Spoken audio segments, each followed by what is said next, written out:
Bismillahirrahmanirrahim. Falamma stay'asu minhu khalasu najiyan.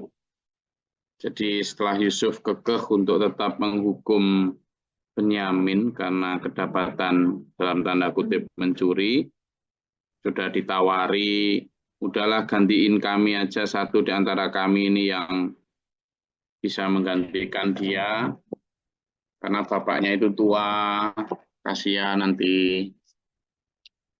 Sudah, tidak bisa kekeh. Bahkan Nabi Yusuf pun mengatakan, ma'adallahi an na'khudha illa ma wajadna mata'ana indahu inna idzal la zalimun. Nggak bisa. Kalau kami menghukum orang yang tidak kami temukan kesalahan padanya, tidak kami temukan bukti bahwa barang-barang kami ada di karungnya, ya tidak bisa. Itu zalim namanya, kami tidak mau saya begitu. Nabi Yusuf pinter ya. Aktingnya juga keren. Ya kan? Itu dalam peperangan, sekali lagi ini tidak boleh ditiru dalam situasi normal. Falamma stay'asu minhu khalasu najiyan, mereka udah mulai dah. Wah, ini gimana nih, enggak bisa kayaknya, mulai berbisik-bisik. Qala kabirhum alam ta'lamu anna abakum qad akhadha 'alaikum wathiqan min Allah wa min qablu ma faradtum fi Yusuf. Ini yang paling tua, ini kayaknya mungkin yang lebih bijaksana, ada agak punya rasa takut juga kepada Allah selain punya rasa hormat yang kuat terhadap bapaknya ya. Kamu nggak sadar tak? Kamu sudah disumpah. Kamu ngomong sama adik-adiknya ini. Kamu nggak sadar tak? Kamu sudah disumpah sama bapak kemarin pas berangkat. Pas berangkat sudah berjanji bersumpah atas nama Allah akan membawa balik Benyamin.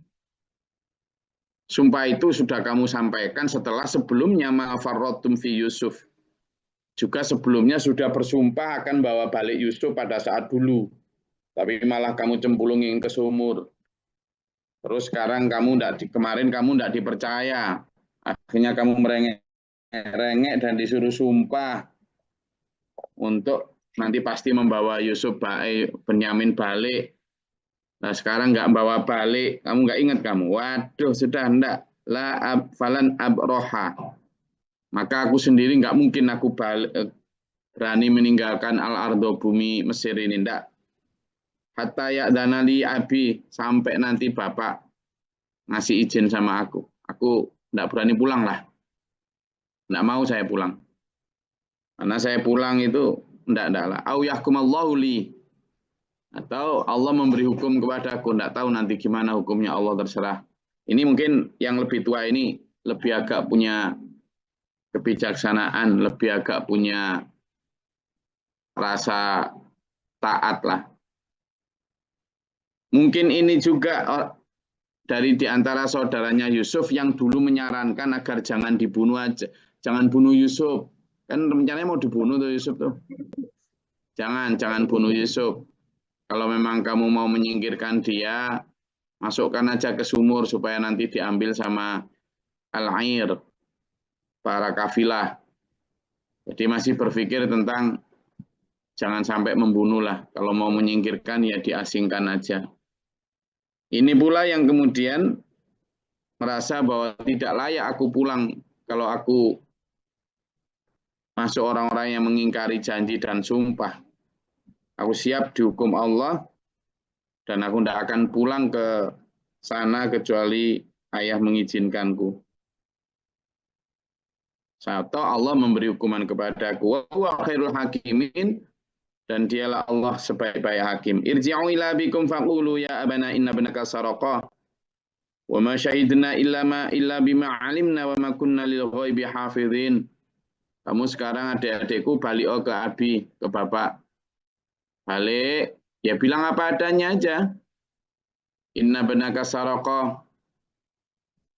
Nanti bilang sama ya bana bapak, niku Benyamin nyolong. Benyamin nyolong. Wa ma syahidna illa bima alimna wa ma kunna lil ghaibi hafizin.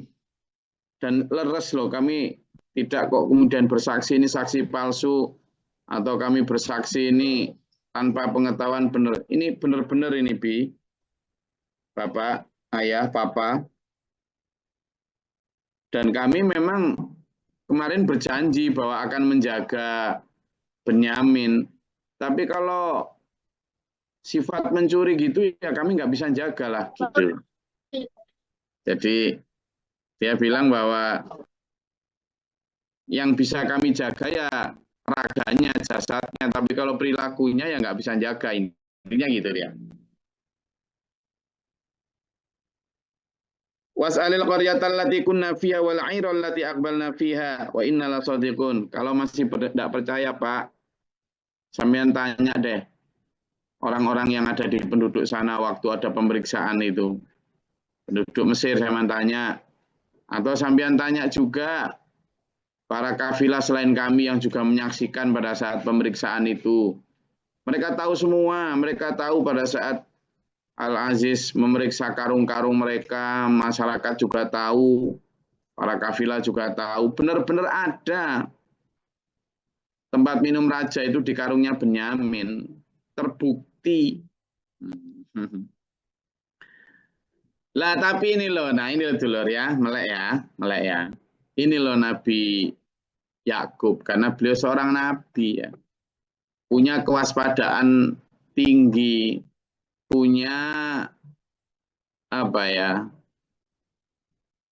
filter yang berlapis untuk tidak begitu saja mudah percaya. Meskipun katanya semua masyarakat lihat, semua peserta kafilah tadi juga tahu, dan sama kami juga melihat sendiri. Nabi Yusuf tidak mudah percaya. Iya, itu tapi belum tentu kejadiannya seperti itu gitu. Maka Nabi Yakub dalam apa? Qala bal sawwalat lakum anfusukum amran. Kamu ini hanya bisanya melihat yang baik pada dirimu, yang lain pada orang lain jelek kamu ini. Enggak, saya enggak percaya. Bahkan dalam kisah lain disebutkan gini, pada saat tahu atau dengar bahwa Benyamin dituduh mencuri, kan Nabi Yakub masih belum yakin bahwa Al-Aziz itu Nabi Yusuf ya. Siapa raja itu Nabi Yusuf. Maka Nabi Yakub itu diceritakan nyurati Nabi Yusuf. Wahai raja, ini suruh ngantar. Dalam kitab lain disebutkan gitu. Wahai raja, kalau kamu menuduh anakku si Benyamin mencuri, padahal saya yakin dia bukan pencuri, aku yakin kamu membuat rekayasa. Dan kalau sampai kamu membuat rekayasa atas anakku, aku akan minta kepada Allah akan kamu dibinasakan sampai 7 turunan kamu. Gitu. Nah, konon Nabi Yusuf ini ketika membaca surat itu gemetar setengah mati. Karena tahu bahwa bapaknya adalah seorang nabi. Nah, itulah yang kemudian segera nanti akan diceritakan di ayat selanjutnya. Segera kemudian Nabi Yusuf itu meminta agar itu segera datang itu. Meskipun nanti datang itu kemudian akhirnya memang nanti diceritakan di ayat selanjutnya itu begitu datang langsung segera mengaku Nabi Yusuf itu bahwa itu adalah dia beliau Yusuf dan sebagainya. Jadi tapi saya ingin kembali ke topik di mana Nabi Yakub itu tidak mudah percaya itu. Sudah sedemikian itu loh, tidak kemudian percaya. Lalu sekarang bandingkan sama kita, bandingin sama kita. Kita ketika jangankan sudah ada bukti melihat sendiri. Lawang kalau misalnya ada siapa misalnya Abdul keluar dari rumahnya si Kunariah misalnya ini, ya kan? Abdul keluar dari rumahnya Kunariah. Nah Kunariah ini seorang janda misalnya. Maghrib keluar dari situ tergesa-gesa. Ya sambil betulin sarung. Kira-kira orang yang lihat pikirannya apa? Ayo. Orang yang lihat kira-kira pikirannya apa? Hah? Negatif. Apa negatif Pak? Pak Burman, apa negatif apa? Kok Curiga. positif negatif kayak kutub aja. Curiga apa? Curiga yang berbuat yang ya cara-cara begitulah, yang tidak baik. Apa? Curiga yang berbuat yang enggak apa yang iya. Yang berbuat yang enggak. Ya enggak. Ya enggak masa enggak Bu Tanti? Ya iyalah. Terus si Sodron ini yang lihat si Abdul keluar nih, kira-kira yang diungkapkan ketemu sama Sodron, ketemu sama siapa temannya lagi, Sontoloyo. Sodron ini ngomong sama Sontoloyo apa? Aku lihat sendiri, jelas si Abdul ini kurang ajar. Padahal loh dia sering ceramah di masjid. Mau ditambahi. Lihat sendiri aku, selingkuh sama Kunaria.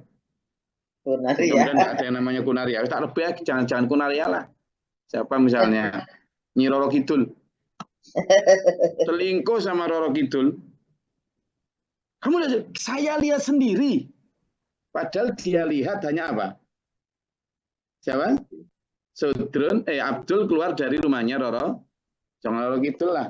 Roro apa? Roro Ratri. Keluar, hanya lihat keluar saja. Kamu lihat sini. Oh, saya lihat dia kedodoran betulin sarung.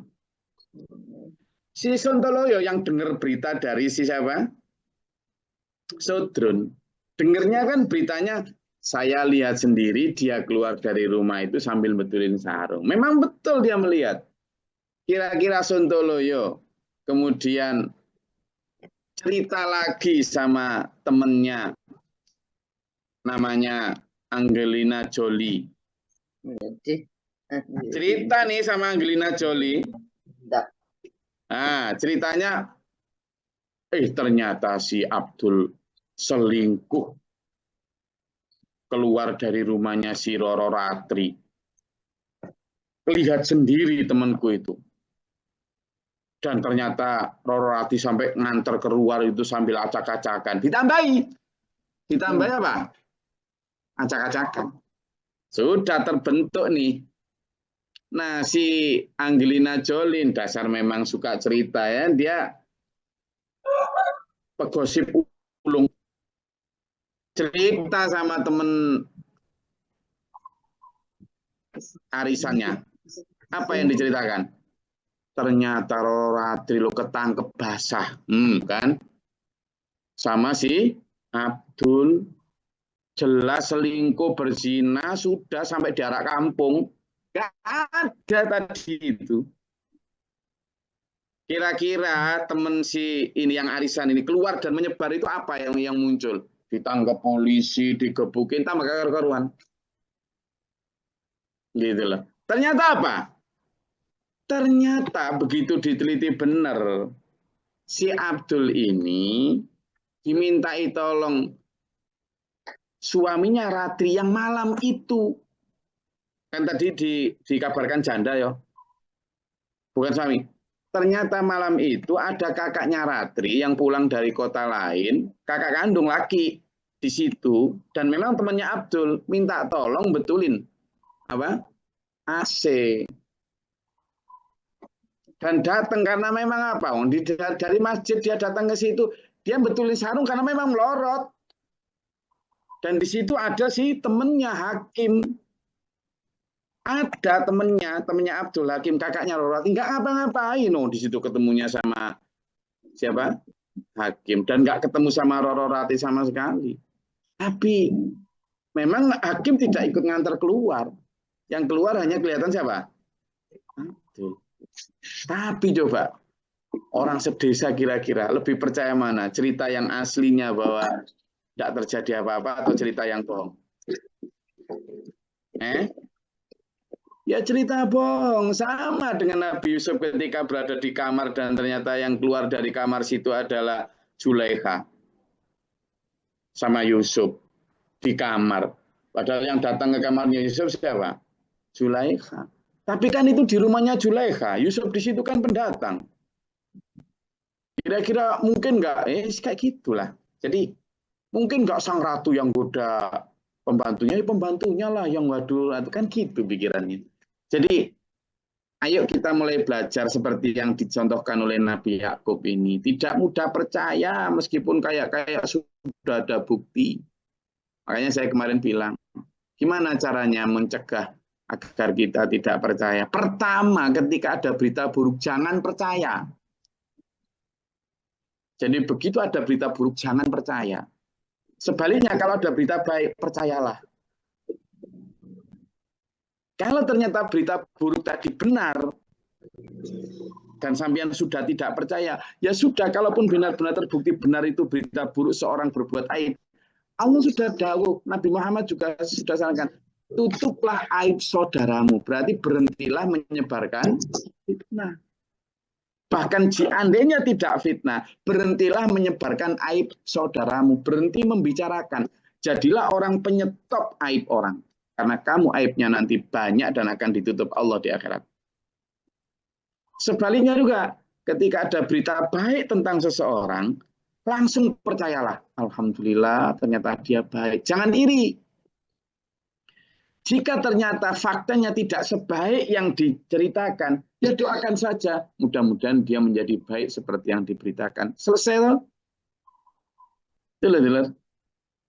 Jadi, ayo berhenti baik di medsos maupun di kehidupan sehari-hari. Ayo berhenti menjadi orang yang apa tadi itu? Penyebar fitnah. Atau pemercaya fitnah aja loh, jangan. Apalagi naudzubillah dzalik sebagai pembuat fitnah. Wih, orang yang kayak gini banyak. Yang biasanya lambenya apa? Namanya tipis. Iya, sewenangane kepo, senangane bertanya. Iya tak bener tak itu. Senangane bertanya, dimulai dari situ. Apa benar sih ini begitu? Kalau ada orang yang mulai bertanya begitu atau datang ke sampean sambil ngajak membicarakan orang lain, sama nek mampu kepelaan, jangan ya. Maksudnya kalau enggak, wes sama tinggal. Ada orang seakrab apapun dengan sampean, ya. Awalnya sebaik apapun dia mau ahli ibadah, mau dia bacaan qiraatnya bagus, fasis, tapi kalau dia datang lalu ngajak membicarakan orang lain, apalagi pembicaraannya itu sifatnya gosip, sesuatu yang unproven, not proven yet, belum benar-benar terbukti, wis tinggalin, jangan dengerin. Kalau dia masih insist mendesak untuk ngajak bicara, sama mulailah menjauh dari orang-orang yang suka membicarakan orang lain. Serius ini. Ayo dulurku. Jadi menjadi orang yang bersih hatinya dengan memulai apa? Tidak mau menerima sampah. Bahkan seandainya, sekali lagi, ada teman kita, saudara kita, tetangga kita, kenalan kita, apalagi sesama saudara jamaah mukmin kita, berbuat aib, salah, dosa, dan terbukti, itu loh kita tetap harus keep in secret.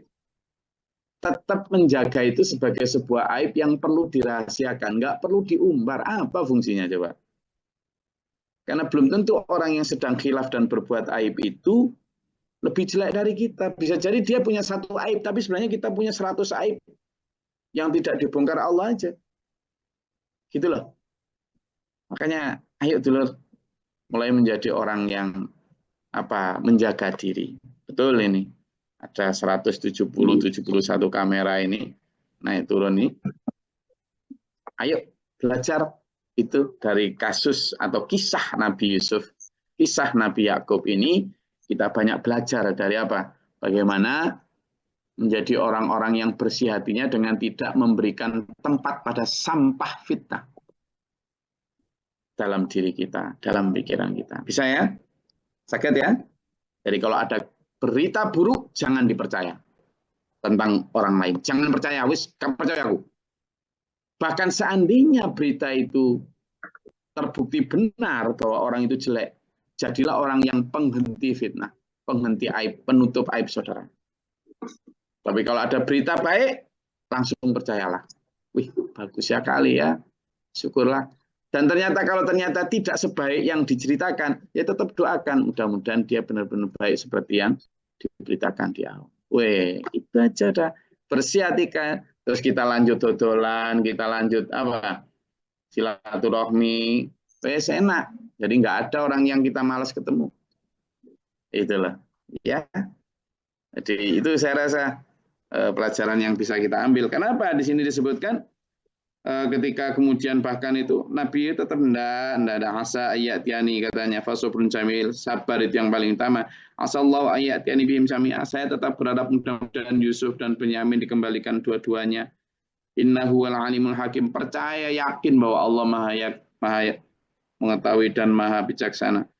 Wa tawalla anhum qala ya asafa ala Yusuf, dan Nabi Yakub sambil berpaling dari anak-anaknya yang sudah nggak jelas itu sambil berkata, aduhai duka citaku terhadap Yusuf, sampai wabyadut ainahu, sampai putih matanya ya karena banyak nangis, minal khuzni, dari kesedihan, fahuwa kadhim.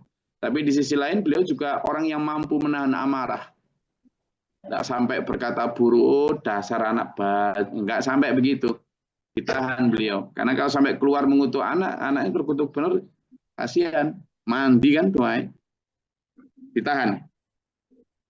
Jadi mampu menahan amarah. Qalu tallahi taftahu tadhkuru Yusuf hatta takuna haradan aw takuna minal halikin.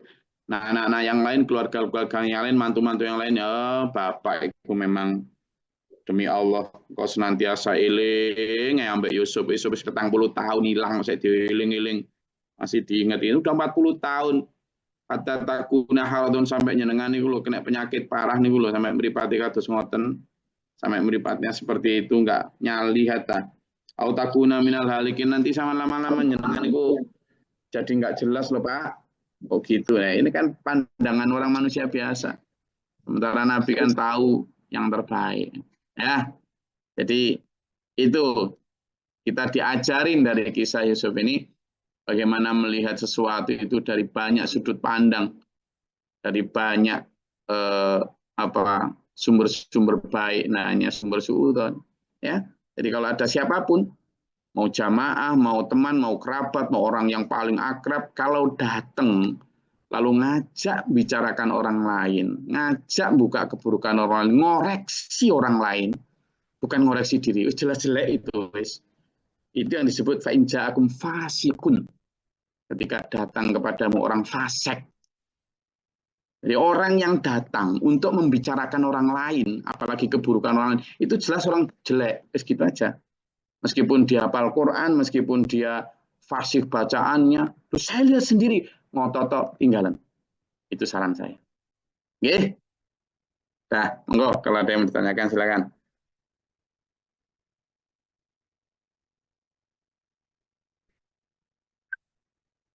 Udah, silakan.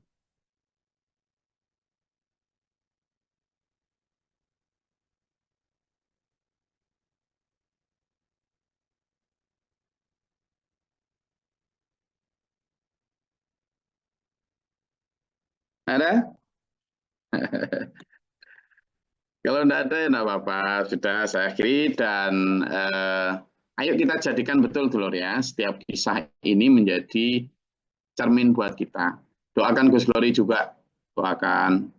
Karena kadang ya ketika ada fitnah, ketika ada orang yang menjelek-jelekkan, itu nggak bisa seperti Nabi ini tadi, Nabi Yakub tadi, yang bisa wahwal kadhim.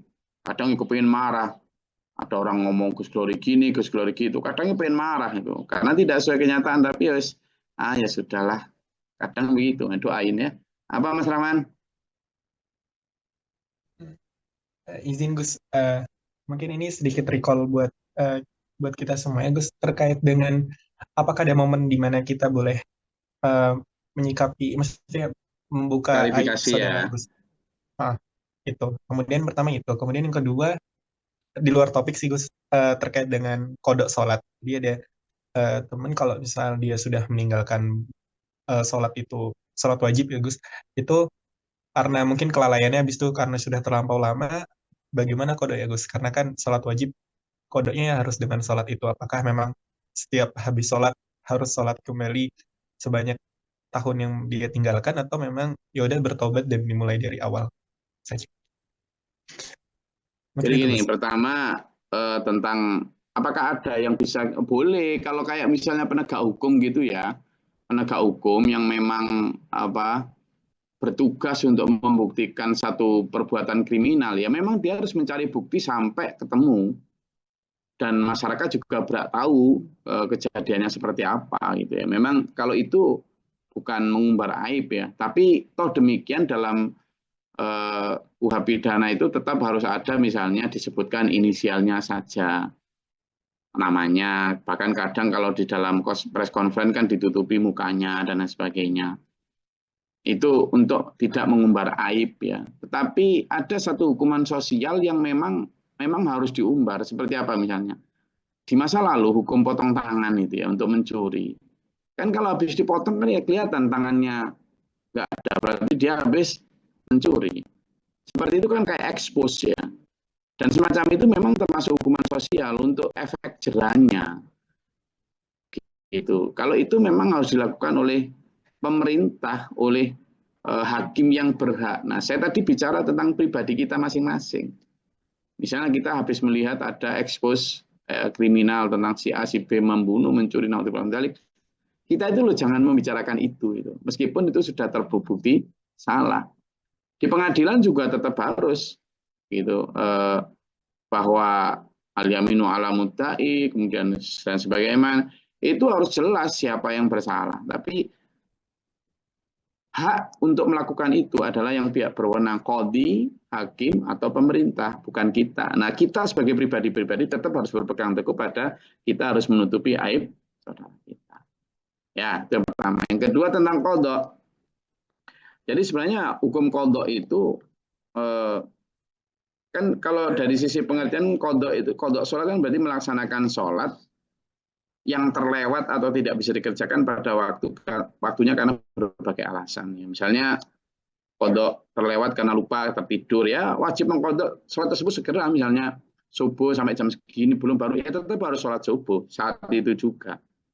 Nah, jika sholatnya itu terlewat karena alasan syar'i, misalnya karena sakit atau perjalanan, maka qadha sholat menjadi sunnah. Karena misalnya dia karena alasan sakit itu dia harus melaksanakannya pada saat dia sudah bisa, misalnya pada saat sembuh atau pada saat apa gitu, misalnya dia koma dan sebagainya. Nah, sholat yang diqadha ya harus sama, misalnya subuh ya 2 rakaat gitu ya, kalau isya ya 4 rakaat, dan tidak bisa karena misalnya seorang sakit lalu setelah sembuh gitu, enggak ya, dia pada saat dia sudah benar-benar mampu, tidak harus menunggu sembuh sampai sakit sama sekali. Jadi penting bahwa kemudahan yang diberikan Allah untuk qadha itu tetap beribadah meskipun tidak bisa tepat waktu karena berbagai alasan tadi ya. Cara mengqadha sholat yang memang ada caranya sama dengan sholat itu. Cuma gini, ketika qadha itu sudah sholatnya itu misalnya dulu jadi preman bertahun-tahun nggak sholat gitu ya, kan nggak mungkin diqadha selama bertahun-tahun juga itu. Maka caranya adalah dengan cara memperbanyak sholat sunnah. Mudah-mudahan itu menjadi qadha sebagai sholat itu. Gitu. Itu. Izin Gus, terkait dengan yang Ya. teknisnya tadi itu, teknis kodok ya.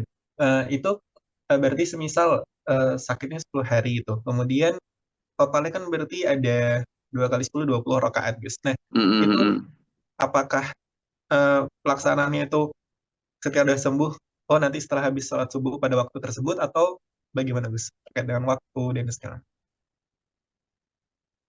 Ya, jadi ketika misalnya gini ya, sholat itu, kalau dikerjakan ketika ingat, ada satu hadis gini Mas Rahman, dari hadis Bukhari itu bahwa qala man nasiya sholatun falyusalli idza dzakaraha la kafarata laha illa dzalik. Jadi barang siapa yang lupa menunaikan suatu sholat, maka hendaklah dia mendirikan sholat ketika dia ingat, ya kan? Karena tidak ada tebusannya kecuali itu. Nah, cara bacaan niat sholat ada ya kan? Misalnya niat sholat qadha dhuhur, sholat ya niatnya seperti biasa. Cuma memang dia dihitung berdasarkan kalau 10 hari gitu kan nggak mungkin dia sholat 10 hari dalam satu waktu kan. Maka tadi itu tetap kembali kepada sholat sunatnya yang diperbanyak. Qadha sholat karena lalai di masa lalu dosa cukup dengan bertaubat. 10 tahun gimana? Kalau 10 hari kan cuma segitu. Kalau 10 tahun sama, hukum 10 tahun sama 10 hari sama. Itu aja, Pak. Jadi intinya adalah bagaimana dia pertama menobati itu, kalau dia kena sakit misalnya 10 hari ya tetap dia kodoknya mendampingi setiap misalnya sholat duhur, maka kodok sholat duhurnya pada saat sholat duhur, asar juga begitu gitu. Ya selama 10 hari itu gitu. Ngerti Mas Aman? Oh, siap. Matur suwun, Gus. Ya, nggak apa-apa kalau ada yang misalnya kurang jelas, nggak apa-apa nanti supaya dulu-dulu yang lain jelas. Intinya sholat kodok itu kalau kodoknya benar-benar karena kelalaian memang julus jarang sholat gitu ya, maka itu nggak mungkin dikodok kalau 10 tahun gitu kan. Mau sholat kodoknya dalam 1 hari ya bisa beratus-ratus rakaat dan nggak mungkin terjadi itu. Sehingga ya kembali kepada pertobatan dan kemudian memperbanyak sholat sunat sepanjang dia mampu, terutama ya dengan dasar bahwa ikutilah perbuatan burukmu itu dengan perbuatan baik, tutuplah maksudnya. Ya, saya rasa itu kajian kita pada pagi hari ini. Alhamdulillah, semoga Allah merahmati kita. Amin. Allahumma sholli wa sallim barik ala sayyidina. Allahumma fil lil mu'minin wal mu'minat wal muslimin wal muslimat. Allahumma atina fi man hadayta wa afina fi man afayta wa lana fi man tawallayta wa barik lana fi ma atayta wa qina syarra ma qadayta. Taufiq wa atubu ilaika sallallahu alaihi wasallam.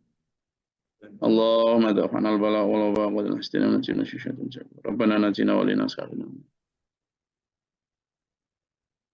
Rabbana ma nafaqtu bina ma syahidin rabbana la tuzigh qulubana ba'da idh hadaytana wa hab lana.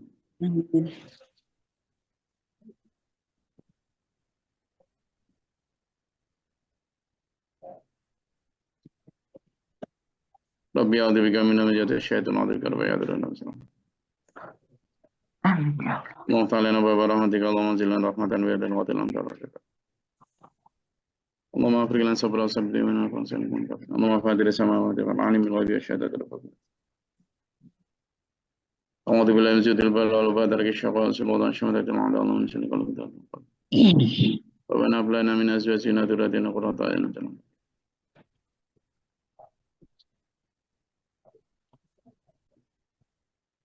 Assalamualaikum warahmatullahi wabarakatuh. Allahumma rahamna bil Qur'an waj'alhu lana imaman wa nuran wa hudan wa rahmah. Allahumma dhakkirna minhu ma nasina wa 'allimna minhu ma jahilna. Tilawatahu ya